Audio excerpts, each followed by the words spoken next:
মুষ্টিমেয় কিছু বাস মালিক এবং ট্রাফিক পুলিশের নিদারুণ যন্ত্রণায় অতিষ্ঠ হয়ে পড়েছেন একাংশের বাস চালকরা। মূলত গোমতী জেলা, দক্ষিণ জেলা এবং ধলাই জেলার গন্ডাছড়া এলাকার বাস চালকরা দীর্ঘদিন ধরে এই যন্ত্রণার শিকার। সমস্যা সমাধানের জন্য একাধিকবার উদ্যোগ গ্রহণ করা হলেও সংশ্লিষ্ট বাস চালকরা ব্যর্থ হন। এর ফলে শুক্রবার থেকে আগরতলা, উদয়পুর সহ গোমতী জেলা, দক্ষিণ জেলা সহ ধলাই জেলার গন্ডাছড়া এলাকার বাস চালকরা সংশ্লিষ্ট সড়কগুলিতে অনির্দিষ্টকালের জন্য বাস চলাচল বন্ধ রাখার সিদ্ধান্ত ঘোষণা করেন। উদয়পুরের ক্ষুব্ধ বাস চালকরা অভিযোগ করে জানান, মুষ্টিমেয় কয়েকজন বাস মালিক এবং ট্রাফিক পুলিশ তাদের অতিষ্ঠ করে তুলছে। আগরতলা থেকে বাস নিয়ে যাত্রা শুরু করলে যাত্রী নামানো বা ওঠানোর জন্য পথে 20 থেকে 25 সেকেন্ড সময় দাঁড়ানো যাচ্ছে না। ট্রাফিক পুলিশ পেছন থেকে ছবি সংগ্রহ করে ফাইন কেটে দিচ্ছে।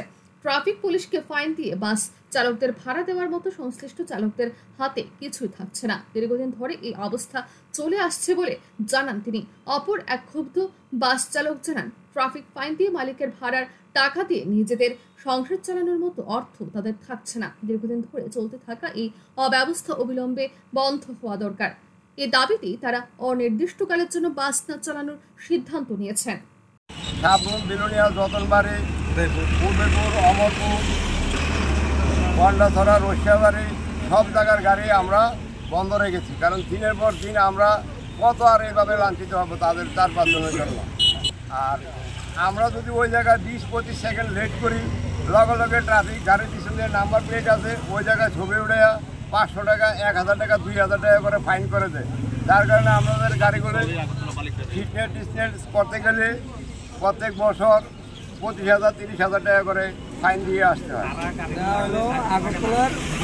আগরতলার ক্ষেত্রে ট্রাফিক আসে না, আসে আমরা সাউথগামী বাস স্টেশন নাগরদোলা থেকে বার হই, ওই সময় তারা ট্রাফিক যে নাগরদোলা অফিসে দাঁড়িয়ে থাকে। আর আমরা উদয়পুরের গাড়িগুলো বার হলে যে আমরা গাড়িগুলোকে তাড়িয়ে দেয়, তারপরে পেছন দিয়ে আমরা তো সামনে দিয়ে চলি, পেছন দিয়ে যে আমরা গাড়িগুলোর নাম্বারগুলো ছবি তুলে নেয়। তাহলে কি এটা ইচ্ছাকৃতভাবে করছে? এটা আগরতলায় তারা ইচ্ছাকৃতভাবে এগুলা করছে।